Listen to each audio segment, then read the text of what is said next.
Namaste. On the occasion of World Heritage Day today, I am extending my happy greetings to all of you. On this occasion, I want to make two appeals to all of you. One is that we all should learn a lot from our ancient heritage and culture, not only of any particular country, but of the entire world.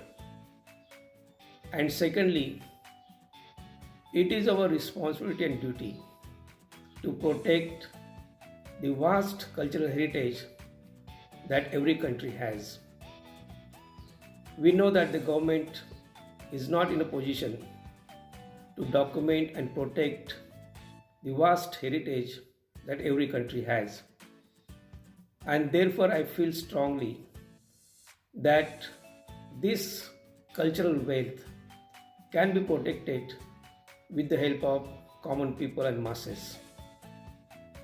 But if you want the common people to participate in the protection and preservation of the ancient heritage, we need to tell them the significance of the ancient heritage, the relevance of the ancient heritage, and what we learn from them.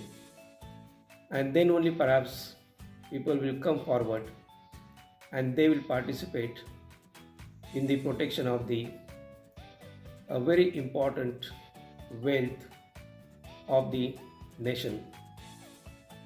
Now we have done this exercise very successfully at the site of Rakigadi.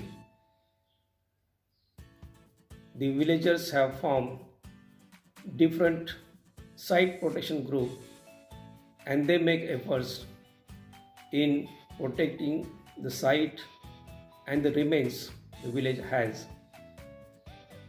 So in a way they are contributing immensely to the growth of nation, and this is how we should really proceed. I am confident that all of you will come forward and participate in these nation building activities.